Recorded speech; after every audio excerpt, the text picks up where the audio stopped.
नमस्कार,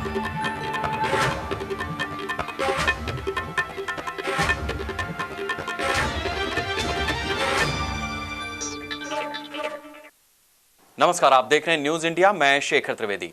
उत्तर प्रदेश के मुख्यमंत्री योगी आदित्यनाथ ने टीम 11 के साथ लोक भवन में बैठक की। आज की बैठक में प्रवासी मजदूरों को प्रदेश में लाने, लॉकडाउन पर प्रदेश व्यापी चर्चा के साथ साथ हॉटस्पॉट इलाकों में सुरक्षा व्यवस्था को लेकर मुख्यमंत्री ने अधिकारियों को खास निर्देश दिए। सीएम योगी आदित्यनाथ अपनी टीम 11 के साथ लोक भवन के 5वें फ्लोर पे कॉन्फ्रेंस हॉल में बैठक कर रहे हैं और बैठक शुरू हो चुकी है। इस बैठक में मुख्य रूप से जो लॉकडाउन है उसकी स्थिति, आज जो प्रवासी मजदूर आए हैं उनके बारे में चर्चा होगी। साथ ही जो 3 सालों से ग्राम सेवक जो थे, ग्राम रोजगार सेवक, उनको पैसा न मिला गया था, उसका भी मानदेय देने की घोषणा, उसका भुगतान करने की घोषणा हुई है। आज शाम 4:30 बजे मुख्यमंत्री अपने आवास से वीडियो कॉन्फ्रेंसिंग के जरिए कोटा से लौटे हुए छात्रों के साथ वीडियो कॉन्फ्रेंसिंग के जरिए संवाद करेंगे, उनसे जानने की कोशिश करेंगे, उनके स्वास्थ्य के बारे में और तमाम विषयों पर चर्चा होगी। तो मुख्य रूप से आज जो टीम 11 की बैठक चल रही है उसमें जो हॉटस्पॉट्स हैं, लॉकडाउन हैं, उसकी समीक्षा, साथ ही जो तमाम प्रवासी मजदूर आए हैं उनको किस तरह से क्वारंटाइन किया गया है, अब तक कितने टेस्ट हो चुके हैं और किस तरह से और प्रदेशों से मजदूरों को लाना है, इन सब पे चर्चा होगी। कैमरा पर्सन पीसी चौधरी के साथ मनीष मिश्रा, न्यूज इंडिया, लखनऊ। उत्तर प्रदेश के बुलंदशहर के अनूपशहर थाना क्षेत्र के पगौना गांव में सुबह उस वक्त हड़कंप मच गया जब शिव मंदिर में 2 साधुओं के लहूलुहान शव मिले। दोनों ही साधुओं की निर्मम तरीके से धारदार हथियार से हत्या की गई। बुलंदशहर से करीब 50 किलोमीटर दूर अनूपशहर गंगा के किनारे बसा हुआ कस्बा है। इसी कस्बे से लगा पगौना गांव, जहां शिव मंदिर में 2 साधु रहकर मंदिर के पुरोहित का काम करते थे। बड़े साधु जगदीश, जिनकी उम्र 55 साल बताई गई है, जबकि छोटे साधु शेर सिंह, जिनकी उम्र 35 साल बताई गई है। गांव के ही रहने वाले एक नशा करने वाले व्यक्ति ने 2-3 दिन पहले साधुओं का चिमटा चुरा लिया था, जिस पर साधुओं ने आरोपी व्यक्ति राजू को खरी खोटी सुनाई। आरोपी राजू को यह बात नागवार गुजरी तो उसने सोमवार की रात नशे की हालत में पहले गांव के खेत में आग लगा दी और बाद में शिव मंदिर पहुंचकर तलवार से काटकर दोनों साधुओं की निर्मम हत्या कर दी। इलाके की पुलिस ने आरोपी राजू को गिरफ्तार कर लिया है और आगे की कार्रवाई की जा रही है। सर, ये सुनते हैं कि किसी नशेड़ी ने, या नशेड़ी है वैसे हमारे गांव का एक, उसी पर शक जाहिर करा जा रहा है। बाकी इनकी धारदार हथियार से 2 साधुओं की हत्या मंदिर पर कर दी गई है रात। ये जागिंदास नाम के साधु हैं जो भदेसी से आए थे करीब 15 साल पहले, और एक सेवादास हैं जो गांव कनौरा के रहने वाले हैं, वो करीब 5-6 साल से यहाँ पर रहते हैं। गांव में आज एक दुखद घटना हुई है। 2 बाबा एक शिव मंदिर पर, जगदीश उर्फ गंगीदास और शेर सिंह नाम के थे, जिनमें बड़े बाबा की उम्र लगभग 55 साल और छोटे बाबा की उम्र 45 साल के आसपास थी। उसी गांव का एक लेडी व्यक्ति मुरारी उर्फ राजू, जिसका नाम है, जो अनुसूचित जाति का है, और 2 दिन पहले बाबा का चिमटा इसने गायब कर दिया था। इस बात को से लगाया था। आज भांग के नशे में रात किसी समय जाकर के तलवार लेकर इसके द्वारा इन दोनों बाबाओं की हत्या कर दी गई। बुलंदशहर जिले के अनूपशहर थाने के पगौना गांव में 2 साधुओं की हत्या की घटना का मुख्यमंत्री योगी आदित्यनाथ ने संज्ञान लेते हुए डीएम एसपी से घटना स्थल पर जाकर जांच करने और सख्त से सख्त कार्रवाई करने के आदेश दिए हैं।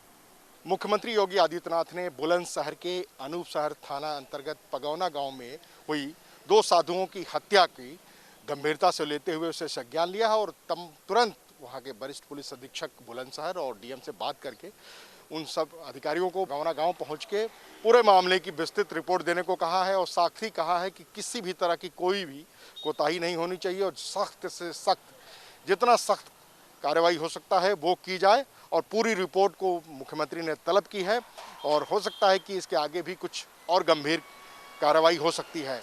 अब पालघर के बाद उत्तर प्रदेश में घटने वाली दूसरी घटना है, जहां पगौना गांव में, बुलंदशहर के अनूपशहर थाना अंतर्गत आने वाले पगौना गांव में 2 साधुओं की हत्या हुई है। कैमरा पर्सन पीसी चौधरी के साथ मनीष मिश्रा, न्यूज इंडिया, लखनऊ। प्रदेश के निजी स्कूल शैक्षिक सत्र में फीस नहीं बढ़ा सकेंगे। जिन स्कूलों ने फीस बढ़ा दी है उन्हें अपना आदेश वापस लेना पड़ेगा। यह आदेश यूपी बोर्ड, आईसीएसई, सीबीएसई और अन्य बोर्ड के स्कूलों पर लागू होगा। उत्तर प्रदेश के उप मुख्यमंत्री डॉक्टर दिनेश शर्मा ने यह जानकारी दी। कोरोना वायरस से पैदा हुई कठिन परिस्थितियों के कारण राज्य सरकार ने अभिभावकों को राहत देने का निर्णय लिया है। लॉकडाउन के कारण कुछ छात्र छात्राओं के अभिभावकों के रोजगार भी प्रभावित हुए हैं। ऐसे में अभिभावकों को शुल्क जमा करने में कठिनाई का सामना करना पड़ रहा है। इस संबंध में माध्यमिक शिक्षा विभाग के प्रमुख सचिव आराधना शुक्ला ने आदेश जारी किया है कि नए सत्र में कोई भी स्कूल फीस न बढ़ाए। प्रदेश सरकार ने फैसला लिया है कि आगामी सत्र में कोई भी स्कूल कॉलेज अपनी फीस नहीं बढ़ाएगा, क्योंकि लॉकडाउन के चलते लोगों में तमाम परेशानियां झेल रहे हैं। वो लोग जिनके रोजगार नहीं है और उनके बच्चे प्राइवेट स्कूलों में या किसी भी बोर्ड में पढ़ते हैं, उनके लिए ये राहत भरी बात है कि प्रदेश सरकार ने सख्त निर्देश स्कूलों को दिया है कि वो अपनी फीस इस सत्र में ना बढ़ाएं, और जो स्कूल फीस बढ़ाएगा उसके खिलाफ सरकार कार्रवाई की बात कह रही है। कैमरामैन गौरव के साथ Neeraj Mishra, news India, Lucknow. Lockdown में मरीजों को राहत देने के लिए उत्तर प्रदेश में स्वास्थ्य विभाग ने टेलीमेडिसिन सेवा शुरू की है। प्रदेश में 722 डॉक्टरों के नंबर जारी किए गए हैं जो फोन पर ही मरीजों को चिकित्सकीय परामर्श देंगे। लखनऊ में 13 डॉक्टर्स की ड्यूटी टेलीमेडिसिन के लिए लगाई गई है। सुबह से गरीब मरीजों के फोन आने भी शुरू हो गए। कोरोना की दहशत के बीच लॉकडाउन में आम जनता अपने घरों में कैद है और बाहर नहीं निकल पा रही है, जिसको देखते हुए यूपी सरकार ने आज से पूरे उत्तर प्रदेश में ऑनलाइन टेलीमेडिसिन सेवा को स्टार्ट किया है, जिसमें स्वास्थ्य विभाग ने पूरे प्रदेश में 722 डॉक्टरों की ड्यूटी लगाई है, जिनको आम जनता फ़ोन करके अपने मर्ज को बताकर दवा का नाम भी ले सकती है। ऐसे ही लखनऊ में 2 कंट्रोल रूम सेंटर हैं, एक सीएमओ ऑफिस में बना है और एक रिजर्व पुलिस लाइन में बनाया गया है, जहां पर लखनऊ में कुल 13 डॉक्टरों की ड्यूटी है।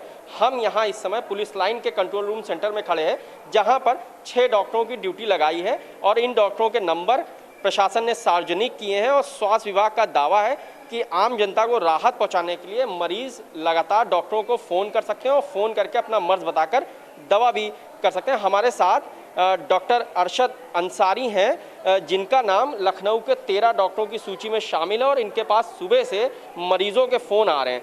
डॉक्टर साहब, आपके पास आज टेलीमेडिसिन सेवा जो स्टार्ट हुई है, यूपी सरकार ने स्टार्ट की, उसमें कितने मरीजों के सुबह से फ़ोन आए?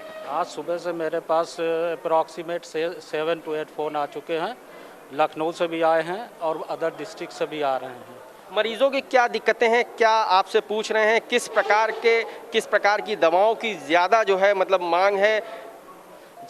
बेसिकली उनको जनरल प्रॉब्लम है, किसी का फीवर आ रहा है, किसी की वॉमिटिंग हो रही है, किसी का ट्रीटमेंट चल रहा है किसी हॉस्पिटल से, तो वो परामर्श ले रहे हैं हमसे कि हम अब क्या करें।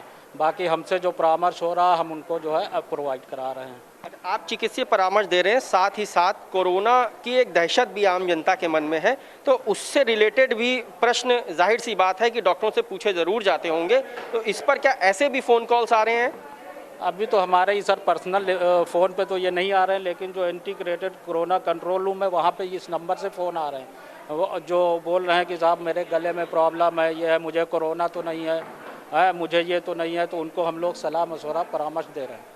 तो आपने देखा कि किस प्रकार से लगातार यहाँ पर फ़ोन आ रहे हैं इस कंट्रोल रूम में और मरीजों को दवाएं बताई जा रही हैं। हमारे साथ इस इंटीग्रेटेड कंट्रोल रूम के इंचार्ज डॉक्टर मनोज भी मौजूद हैं। हम इनसे जानेंगे कि एक किस प्रकार से ये कंट्रोल रूम फंक्शनिंग करता है और लगातार रोज़ाना कितनी कॉल्स आती हैं। सर, यहाँ पर जो है लगातार एक दिन में लगभग कितनी कॉल्स आ जाती होंगी? 40-45 कॉल आ रही हैं पर डे। अच्छा, जैसे आज जो है जो टेलीमेडिसिन सेवा स्वास्थ्य विभाग ने शुरू की है, उसको देखते हुए यहाँ पर कितने डॉक्टर्स की ड्यूटी है? 5 डॉक्टरों की ड्यूटी है यहाँ पे। सुबह से कितने ड्यूटी करते हैं और 3 रोटेशन में करते हैं। 24 घंटे चलने वाले इस कंट्रोल रूम में आज सुबह से अब तक मरीजों के कितने फ़ोन आए होंगे? लगभग 50 फ़ोन आए होंगे। 50 फ़ोन आए होंगे। तो आप जो है लगातार उनको दवाएं भी बता रहे हैं कि किस प्रकार से आपका मर्ज ठीक होगा। तो ये सेवा आज से शुरू हुई है कि जब से कंट्रोल रूम यहाँ पे इंटीग्रेटेड चालू हुआ है तभी से इस तरह के फ़ोन आ रहे थे? नहीं, ये जो है हमारे पास तो जो है करीब 2 महीने से ये फ़ोन आ रहे हैं, क्योंकि मैं पहले DSO भी था और DSO का नंबर अभी भी जो है मेरे हेल्पलाइन पे पड़ा हुआ है पुराना, तो इसलिए मेरे पास तो 2 महीने से फ़ोन आ रहे हैं। लेकिन हमारे जो डॉक्टर्स पोस्टेड हैं यहाँ पे, उनके यहाँ आज से फ़ोन आ रहे हैं। तो आपने देखा कि किस प्रकार से ये integrated Covid control room work कर रहा है। और यहाँ पर लगातार पुलिस प्रशासन, नगर निगम, बिजली, खाद्य विभाग के कर्मचारी और अफसर लगे हैं जो 24 घंटे आम जनता की सारी दिक्कतों को दूर करने के लिए बैठे हैं और लगातार आम जनता के फ़ोन भी अटेंड कर रहे हैं। कैमरामैन गौरव के साथ मनीष श्रीवास्तव, न्यूज़ इंडिया, लखनऊ। भारतीय रेलवे की गाड़ियां भले पटरियों पर न दौड़ रही हों, लेकिन रेलवे कोरोना से बचाव के लिए अपना सार्थक योगदान दे रहा है। लखनऊ में कई ट्रेनों को शानदार सुविधाओं के साथ आइसोलेशन वार्ड्स में तब्दील कर दिया गया है। इसके लिए कोचेस में कई महत्वपूर्ण बदलाव करके कोरोना के मद्देनजर किसी भी प्रकार के आकस्मिक सहायता के लिए इन ट्रेनों को अलर्ट पर रखा गया है। हम ऐशबाग कोचिंग डिपो में खड़े हैं और यहाँ पर रेलवे ने 17 ऐसे कोच बनाए हैं जिनको आइसोलेशन वार्ड में तब्दील किया गया है। और ये पूरी ट्रेन यहाँ पर इमरजेंसी के लिए खड़ी है। अगर कोविड-19 में आपातकाल या कोई भी पैनिक की स्थिति होती है तो रेलवे ने अपने पूरे इंतजामात किए हैं। हमारे साथ इस डिपो के इंचार्ज सीडीओ अमित कुमार राय जी हैं। सर, क्या क्या आपने यहाँ पर फेरबदल किए हैं और कितनी देर में ये जो है सारी तब्दीलियाँ आइसोलेशन कोच में तब्दील हुई हैं? बेसिकली हमने इस डिपो में 12 जनरल कोचेस को कन्वर्ट किया है। तो आपको मैं पहले इधर दिखाना चाहूँगा कि एक इंडियन स्टाइल टॉयलेट को हमने बाथरूम में कन्वर्ट किया है। उसमें आप देख सकते हैं हमने कॉम्प्रेक बोर्ड से और पीवीसी से कवर कर दिया है ताकि सरफेस फिनिश एकदम प्रॉपर रहे। बकेट, मग, स्टूल और हैंड शावर प्रोवाइड किया है। यहाँ पे एक सोप डिस्पेंसर भी है, आप देख सकते हैं। तो एक जो नॉर्मल घर में बाथरूम में ज़रूरत होती है, एक स्टैंडर्ड बाथरूम जो है वो हमने यहाँ प्रोवाइड करा दिया है, इसमें कोई कमी नहीं है। फिर अब बाहर चलेंगे तो वहाँ देखेंगे यहाँ एक हैंड वॉश सिस्टम है विद सोप डिस्पेंसर, ये प्रोवाइड किया है। यहाँ कोरोना अवेयरनेस से रिलेटेड हमने स्टिकर्स भी प्रोवाइड किए हैं, हैंड वॉश और ये सब सोशल डिस्टेंसिंग से रिलेटेड। फिर अब मैं आपको अंदर दिखाऊँगा। अंदर जो इसमें 8 केबिन है उसमें फर्स्ट केबिन डॉक्टर्स केबिन है। तो डॉक्टर्स केबिन में क्या क्या फैसिलिटीज़ हैं मैं आपको अंदर दिखाता हूँ। ये सबसे पहले मैं देख रहा हूँ कि ये कर्टेन्स जो है ये प्लास्टिक कर्टेन्स हैं, तो ये ऐसा क्यों है सर? डॉक्टर्स केबिन को पेशेंट केबिन से आइसोलेट करने के लिए ताकि इन्फेक्शन डॉक्टर्स को ना हो जाए, तो ये हमने कर्टेन्स प्रोवाइड किए हैं। तो कर्टेन्स रहेंगे, डॉक्टर इजीली मूव भी कर सकते हैं और आइसोलेटेड भी रहेगा ये। आइए मैं आपको अंदर दिखाता हूँ। हम अपने कैमरामैन गौरव से कहेंगे थोड़ा सा, ये पहला कंपार्टमेंट है जो डॉक्टर्स के लिए बनाया गया है और इसके बाद पेशेंट्स के लिए शुरू होगा और यहाँ पे सारी व्यवस्था रेलवे ने की है। सर, ये क्या क्या ये डॉक्टर्स के लिए क्या क्या सहूलियतें रहेंगी यहाँ पर? डॉक्टर्स के लिए मैं आपको बताना चाहूँगा, पहले तो 3 डस्टबिन प्रोवाइड किए हैं, dustbin for wet, dry and medical waste. उसके बाद हमने टेबल्स प्रोवाइड किए हैं जिसमें डॉक्टर्स अपने टूल्स और इक्विपमेंट रख सकते हैं। हमने मिडिल बर्थ निकाल दी है ताकि थोड़ी स्पेशियस हो जाए जगह। फिर हमने बॉटल होल्डर्स प्रोवाइड किए हैं for IV bottles, coat hooks हैं कि आईवी पाइप्स हैं उसमें हैंग कर सकें। इस साइड आप देखेंगे यहाँ ऑक्सीजन सिलेंडर क्लैम्प्स हैं, ज़रूरत पड़ी ऑक्सीजन सिलेंडर की तो इसमें आप ऑक्सीजन सिलेंडर भी रख सकते हैं। एक अलग विशेष चीज़ का ध्यान रखा गया है कि सारे लाइट्स और फैंस ये वर्किंग कंडीशन में हैं पूरे ट्रेन के। कहीं कोई भी लाइट या फैन आपको नॉन वर्किंग कंडीशन में नहीं मिलेगा। उसके बाद पेशेंट केबिन में मैं आपको दिखाना चाहूँगा। सिमिलरली पेशेंट केबिन में ये एक केबिन एक पेशेंट के लिए है। 3 डस्टबिन हमने यहाँ भी प्रोवाइड किए हैं, वेट, ड्राई और मेडिकल वेस्ट के लिए। और ये पेशेंट के लिए टेबल हो गया। बाकी चार्जिंग की फैसिलिटीज़ तो हैं ही हैं जो कि वर्किंग है पूरी। तो सिमिलरली हमने बाकी भी ऐसे ही डेवलप किए हैं। अच्छा, पेशेंट के वहाँ तो मैंने देखा कि डॉक्टर्स के लिए आपने बहुत अच्छी सुविधाएं सारी चीज़ें। पेशेंट के लिए मेन आपने यहाँ पे बकेट्स रखा हुआ है, बीच से ये एक जो है सीट मिडिल बर्थ आपने हटा दी है। इसके अलावा जो है और कोई व्यवस्था यहाँ पर? जब ये ट्रेन मूव होगी तो हम यहाँ पे बेडशीट और पिलो भी प्रोवाइड कराएंगे पेशेंट को, लेकिन जब वो मूव होगी उस समय। तो आपने देखा कि सबसे पहला जो स्टार्टिंग कोच था वो डॉक्टर्स के लिए था कंपार्टमेंट, और उसके बाद से पेशेंट्स के लिए शुरू हो रहा है। सर, कितने टोटल जो है ये जो ट्रेन खड़ी है इसमें टोटल कितने ऐसे कोच हैं जो आइसोलेशन वार्ड में तब्दील हुए? इस ट्रेन में 17 कोच हैं। 17 कोच यहीं ऐशबाग डिपो में ही बने हैं? 12 कोच ऐशबाग डिपो में बने हैं, 5 कोच गोरखपुर से आए थे, वहाँ बने थे। हमें पहले टारगेट 12 का मिला था, फिर एक ट्रेन बनाने के लिए 5 कोच और मूव हुए और 17 टोटल यहाँ पे हैं। कितनी देर में सर एक जो पूरा कोच है ये आइसोलेशन वार्ड में तब्दील करने के लिए लगभग अप्रॉक्स आपको कितना समय लगता है और कितने लोग इस काम में जुटते हैं? हम 4 से 5 घंटे में एक कोच को कन्वर्ट कर दे रहे हैं और अप्रॉक्स काम कितने लोग लगते हैं उस हिसाब से मैं बताऊं तो लाइट और फैन के लिए 1 पर्सन स्टाफ चाहिए, बाथरूम के लिए 2 स्टाफ चाहिए, वहाँ कारपेंटर और उसका भी काम है। फिर यहाँ अंदर आप देखेंगे तो अंदर जो सीट रिमूवल के लिए है उनके लिए 2 स्टाफ लगाए थे, तो अराउंड हमने टोटल 6 से 7 स्टाफ लगाए हैं पर कोच। और उन जब वो वर्क कर रहे थे तो इस चीज़ का विशेष ध्यान रखा गया कि मास्क, ग्लव्स और सोशल डिस्टेंसिंग उनमें भी मेंटेन रहे। तो यानी आपने देखा कि रेलवे अपने एम्प्लॉयज़ के लिए भी पूरी गाइडलाइंस कोविड-19 को लेकर के पालन कर रहा है और मास्क और ये सारी ज़रूरी चीज़ें, सैनिटाइज़र, यहाँ पर सारी सुविधाएं जो हैं हमें देखने को मिली।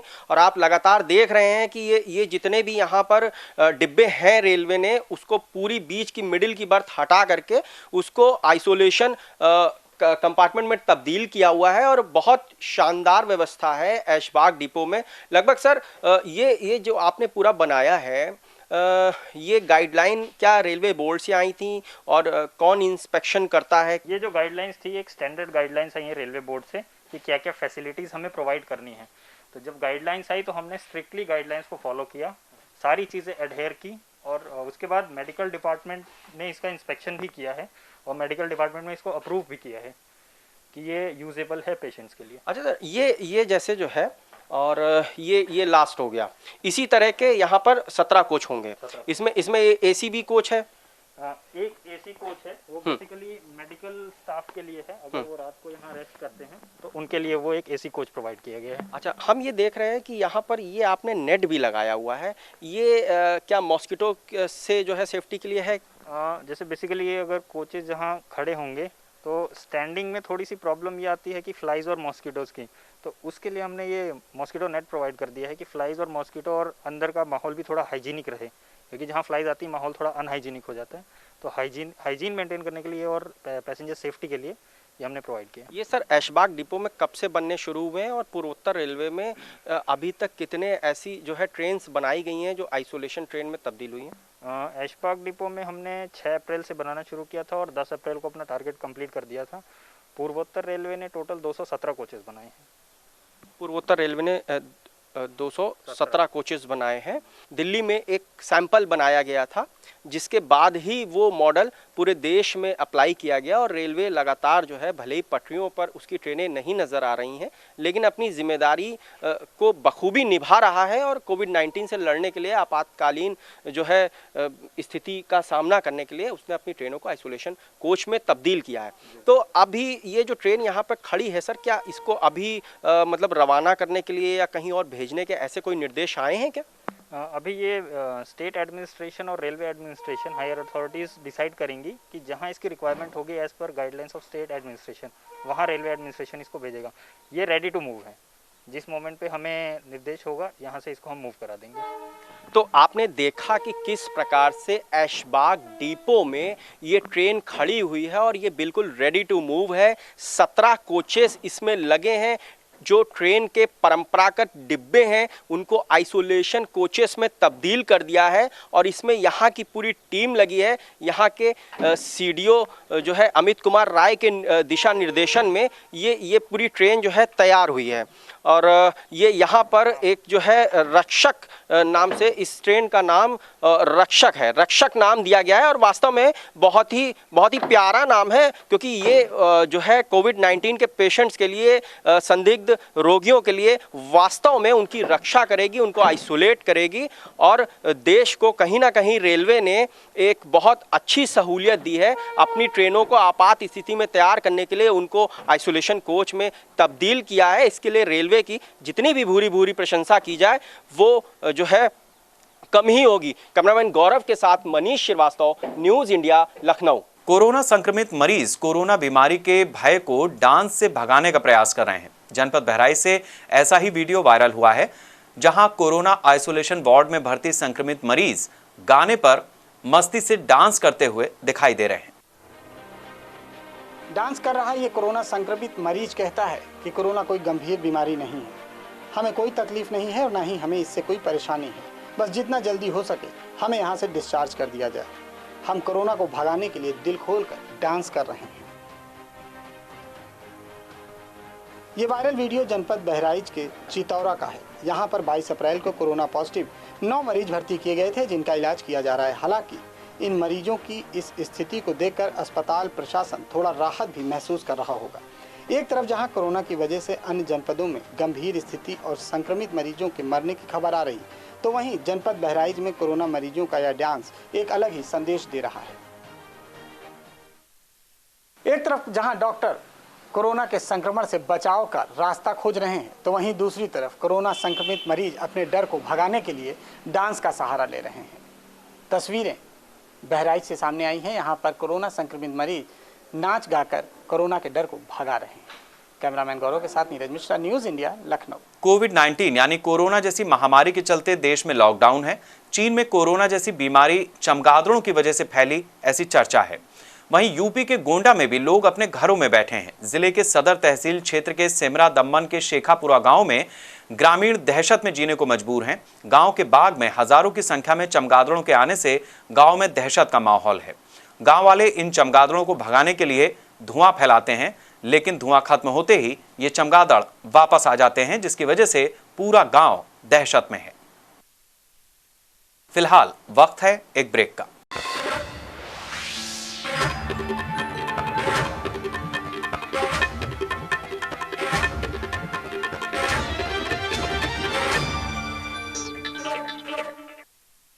ब्रेक के बाद एक बार फिर आपका स्वागत है। कोरोना की दहशत के बीच लॉकडाउन को सफल बनाने के खातिर लखनऊ में पुलिस शिद्दत से जुटी हुई है। इन कोरोना वॉरियर्स को जनता भले सलाम कर रही है, लेकिन उन महिला पुलिसकर्मियों के दर्द को भी समझना जरूरी है जो अपने नन्हे मुन्नों को सीने से लगाकर अपने कर्तव्यों के साथ मातृ प्रेम का दायित्व भी निभा रही हैं। न्यूज़ इंडिया को देखते ही ऐसी ही एक महिला पुलिसकर्मी भावुक हो उठी। कोरोना की दहशत के बीच लॉकडाउन में पुलिस का रोल बहुत संवेदनशील है और ये कोरोना वॉरियर्स की कैटेगरी में आते हैं। तमाम ऐसे पुलिसकर्मी भी हैं जिन्होंने छुट्टी के लिए आवेदन किया लेकिन उन्हें छुट्टी नहीं मिली, और तमाम ऐसे कोरोना वॉरियर्स पुलिस में हैं जो महिला पुलिसकर्मी हैं और अपने बच्चों को जो बहुत ही छोटे हैं। हमारे साथ ऐसी ही एक कोरोना वॉरियर है जो PRV 257 पर हैं और इनका जो बेटा है वो 5 महीने का है और ये समय मिलने पर ही PRV में ही अपने बच्चे को खाना खिला रही हैं। मैं इनसे बात करूंगा। स्नेहलता जी, ये 5 महीने के बच्चे के साथ आप ड्यूटी कर रही हैं, क्या मतलब क्या आपको छुट्टी नहीं मिल रही है और इसको लेकर के ही आप साथ में ड्यूटी कर रही हैं, ऐसा क्यों? जी, घर पे कोई है नहीं, हम अकेले हैं, हस्बैंड भी अकेले हैं और यहाँ पे लॉकडाउन की वजह से कोई आ भी नहीं पा रहा है। जी। अच्छा, लॉकडाउन की वजह से जी घर से भी कोई नहीं आ पा रहा है यहाँ पे। घर से भी कोई नहीं आ पा रहा है। CCL के लिए अप्लाई किया हुआ है पर अभी तक हो नहीं पाएंगे। अच्छा, अभी तक आप थोड़ा सा इधर हमें लगता है थोड़ा सा आप भावुक हो रही हैं। आपने छुट्टी के लिए अप्लाई किया है, अभी तक छुट्टी आपकी नहीं हो पा रही है। देखिए, महिला पुलिसकर्मी है और बेहद भावुक हो उठी हैं। 5 महीने का बच्चा है जो इस PRV पे है और इसी PRV पे ये अपने बच्चे को फुर्सत मिलने पर कुछ खिला रही हैं। 24 घंटे पुलिसकर्मी लगातार सेवा भी कर रहे हैं आम जनता की। आपने कब छुट्टी के लिए अप्लाई किया है? 4-5 दिन हो गए हैं। 4-5 दिन हो गए हैं कि बहुत नाजुक क्षण है। कोरोना वॉरियर्स बने पुलिसकर्मी गरीबों को खाना भी पहुंचा रहे हैं, तमाम और भी तरह की मदद कर रहे हैं, लेकिन बड़े पुलिस अफसरों को भी सोचना चाहिए कि जिनके छोटे बच्चे हैं उनके लिए भी कम से कम 5 महीने का बच्चा है और बहुत भावुक पल है ये और उनकी आंखों में आंसू भी हैं। ऐसे में बड़े पुलिस अफसरों को इनके आवेदन पर विचार करना चाहिए। कैमरामैन गौरव के साथ मनीष श्रीवास्तव, न्यूज़ इंडिया, लखनऊ। जनपद हापुड़ की तीर्थनगरी गढ़मुक्तेश्वर में प्रधानमंत्री मोदी के गंगा को शुद्ध और निर्मल करने का सपना लॉकडाउन में साकार होता नजर आ रहा है। लॉकडाउन के दौरान गढ़ गंगा में जो नज़ारा देखने को मिला वो काफ़ी अचंभित करने वाला है। गढ़ गंगा का जल पूरी तरह से निर्मल और शुद्ध हो चुका है। गंगा का जल जहां आचमन करने योग्य नहीं था, वहीं पर लोग इस समय जल को शुद्ध देखकर चौंक रहे हैं। लॉकडाउन के चलते फैक्ट्रियां बंद हैं, नदी में कूड़ा कचरा और गंदा पानी नहीं मिल रहा, जिससे गंगा साफ दिखाई दे रही है। गंगा का जो आज ये स्वच्छ और शुद्ध जल आपको हमको दिखाई दे रहा है, ये इस लॉकडाउन का परिणाम है जो ये लॉकडाउन चल रहा है मार्च से और अब तक। जब से लॉकडाउन हुआ है, जब से गंगा जी का जल बहुत स्वच्छ हो गया है। पहले से सरकार प्रयास कर रही थी, इतना जल साफ जब भी नहीं हो पाया जितना कि अब लॉकडाउन के बाद में जो लोग इसमें अपना हवन सामग्री आदि इसमें गंगा जी में डालते थे, वो नहीं डालने के कारण बहुत जल साफ हो गया है। कोरोना वायरस जैसी महामारी के चलते देश में लॉकडाउन चल रहा है। संभल से ऐसी तस्वीर सामने आई जहां एक दूल्हा अपनी बारात लेकर जाता हुआ दिखाई दिया। अमर सिंह नाम का ये दूल्हा लॉकडाउन के बीच अपनी शादी को लेकर खासा रोमांचित भी नजर आया। जनपद मुरादाबाद के बिलारी से बारात संभल के हयात नगर पहुंची। नियम के मुताबिक बारात में केवल 4 लोग ही शामिल हुए। जी सर, हम बिलारी से आए हैं और केवल मात्र 4 लोग आए हैं और नाम है थाना हटनगर। सीतापुर के ग्रीकगंज में सीतापुर मेडिकल हॉल पर पहली सैनिटाइजर मशीन लगाई गई है, जो पूरे शहर में चर्चा का विषय बनी है। अब दवा लेने वालों को इस सैनिटाइजर मशीन से गुजरना पड़ेगा। मथुरा में सोमवार रात एक सिपाही ने बैरक में गोली मारकर आत्महत्या कर ली। मूल रूप से एटा निवासी सिपाही घनश्याम सिंह मथुरा में पिछले 14 साल से तैनात थे। ड्यूटी खत्म करके बैरक में वापस आने के बाद सिपाही ने गोली मारकर आत्महत्या कर ली। पुलिस आत्महत्या के मामले की छानबीन कर रही है। पुलिस ने मृतक के परिजनों को घटना की जानकारी दे दी है। रोज होती थी, वैसे ही बात हुई थी 5-7 मिनट तक हुई, मतलब कोई भी उन्हें परेशानी थी नहीं, ना बीमारी थी ना कुछ और था, कुछ था ही नहीं। के पास तो फ़ोन आया था 1-1:30 बजे लगभग, तो इंस्पेक्टर साहब आते आपके जो डैडी हैं वो मतलब बीमार हैं ज़्यादा और आप आ जाओ यहाँ पे, बस। और उन्हें मतलब हॉस्पिटल में एडमिट किया है। महाराष्ट्र के पालघर और यूपी के बुलंदशहर में हुई संतों की निर्मम हत्या के बाद संतों में उबाल है। अमेठी के सगरा पीठाधीश्वर मौनी महाराज ने केंद्र, महाराष्ट्र और यूपी सरकार पर निशाना साधा है और हत्यारों पर कड़ी कार्रवाई की मांग की है। वर्ष में जहाँ जो संतों की भूमि रही, जहाँ संत महात्माओं का एक प्राचीन इतिहास रहा है, वहाँ इस देवभूमि पर सबसे पहले पालघर महाराष्ट्र में संतों की निर्मम हत्या की गई। उस निर्मम हत्या के कुछ दिनों बाद ही उत्तर प्रदेश, जहाँ योगी सरकार है, यहाँ बुलंद के जनपद में भी संतों की निर्मम हत्या कर दी गई है। इन हत्याओं का जो सिलसिला जारी हुआ है, इस पर सरकार को कठोर से कदम उठाना चाहिए।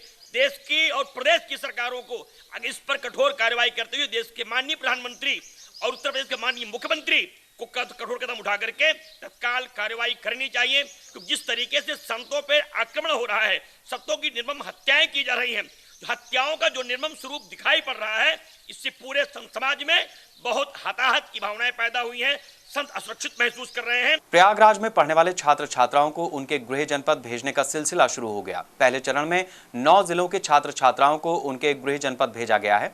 इसी तरह दूसरे चरण में भी बसों के जरिए अलग अलग जिलों से प्रयागराज आकर पढ़ रहे छात्र छात्राओं को उनके घर भेजा जाएगा।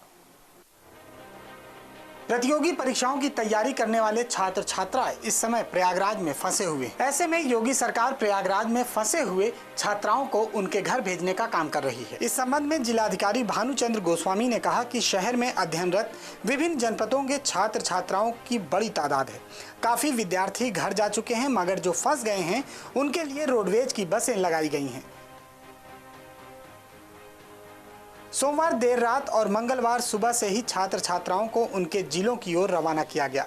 बुधवार को भी छात्र छात्रा अपने घर भेजे गए। लॉकडाउन और कोरोना की संक्रमण की स्थिति की समीक्षा सोमवार को मुख्यमंत्री ने अपने सरकारी आवास पर टीम 11 के अधिकारियों के साथ की थी। इसमें सीएम योगी ने प्रयागराज में प्रदेश के अन्य जिलों के रहने वाले छात्र छात्राओं को उनके गृह जनपद पर पहुँचाने के निर्देश दिए थे। प्रयागराज के जिलाधिकारी, पुलिस अधीक्षक व परिवहन निगम के प्रबंध निदेशक को आदेश दिया गया है कि 300 बसों को तैनात कर सभी 10,000 छात्रों को उनके गृह जनपद पहुंचा दिया जाए। ये बसें प्रयागराज में 3 स्थानों पर चल रही हैं। पहले चरण में सोनभद्र, चंदौली, वाराणसी, जौनपुर, प्रतापगढ़, कौशाम्बी, फतेहपुर और चित्रकूट के छात्रों को भेजा जा रहा है। फिर दूसरे चरण में इन्हीं बसों से अन्य जिलों में छात्रों को भेजा जाएगा। अधिकारियों को निर्देश दिया गया है कि हर छात्र का पूरा ख्याल रखा जाए। हम तो होली के बाद से फंसे हुए हैं, मतलब एग्जाम्स का डेट आया था और नहीं हुआ, तो इस चक्कर में यही फंसे हुए हैं। अच्छा लग रहा है घर जा पा रहे हैं, क्योंकि बहुत सारी तैयारियां हो रही थी कि कैसे जाना है आना है, लेकिन अब प्रॉपर पेरेंट्स भी बहुत खुश हुए कि आ जाओ कैसे भी। हाँ, उन्होंने कहा कि अच्छी बात है, आ जाओ, मतलब वहाँ पे रहने से अच्छा है, यहाँ पे सेफ रहोगी घर पे। खुशी तो बहुत मिली क्योंकि काफ़ी टाइम से फंसे हुए थे। तो अच्छा लग रहा है काफ़ी। आशा था बट गवर्नमेंट ऐसा करेगी ऐसा नहीं कोई उम्मीद थी। मम्मी पापा को तो पता ही है आ रहा है, तो उन लोग को भी तो खुशी है काफ़ी कि हाँ हम लोग आ रहे हैं, तो सब लोग खुश हैं कि हाँ आ रहा है, बस सेफली पहुँच जाए। दूरदर्शन के स्वयं प्रभा चैनल पर बुधवार से यूपी बोर्ड के 10वीं और 12वीं की कक्षाएं संचालित हो जाएंगी। इसके लिए माध्यमिक शिक्षा विभाग की ओर से चयनित हुए विषय विशेषज्ञों की lecture recording doctor APJ Abdul Kalam technical university के स्टूडियो में शुरू हुई। पहले दिन 7 लेक्चर्स की रिकॉर्डिंग की गई। उत्तर प्रदेश में आगरा की स्थिति लगातार गंभीर बनी हुई है। यहां पर अभी भी कोरोना पॉजिटिव लोगों का मिलना जारी है। अब तक जिले में 11 से ज्यादा लोग कोरोना पॉजिटिव पाए गए हैं। आगरा में कोरोना पॉजिटिव लोगों की संख्या लगातार बढ़ती जा रही है। पिछले 24 घंटे की अगर बात करें तो 24 घंटे में ये आंकड़ा 401 तक पहुंच गया है। एक मौत भी हुई 24 घंटे के अंदर। आगरा में अब तक कोरोना से संक्रमित 11 लोगों की मौत हो चुकी है। जो हॉटस्पॉट बनाए गए हैं उनकी संख्या 40 के आसपास है। आगरा के मेयर नवीन जैन ने प्रदेश सरकार को इस मामले में एक पत्र भी लिखा था। पत्र में उन्होंने साफ तौर पर कहा था कि जो भी अधिकारी हैं वो अपने घरों में बैठे हैं और सिर्फ फोटो खिंचवाने के लिए घरों से बाहर निकल रहे हैं। लिहाजा उनके जिले को कोरोना मुक्त करने के लिए वहां पर सुविधाएं बढ़ाई जाएं। वहां की जो समस्याएं हैं उसको लेकर नवीन जैन ने साफ तौर पर सरकार को कटघरे में रखा था और कहा था कि उनके शहर को बचा लीजिए। इस पत्र के वायरल होने के बाद भी अभी तक आगरा की स्थिति जस की तस बनी हुई है। वहां लगातार कोरोना पॉजिटिव मरीजों की संख्या में इजाफा हो रहा है। अब देखना यह होगा कि अधिकारी वहां पर किस तरह से कोरोना संक्रमण के बचाव को लेकर उतरते हैं। कैमरामैन पीसी चौधरी के साथ नीरज मिश्रा, न्यूज़ इंडिया, लखनऊ। इस बुलेटिन में इतना ही। नमस्कार।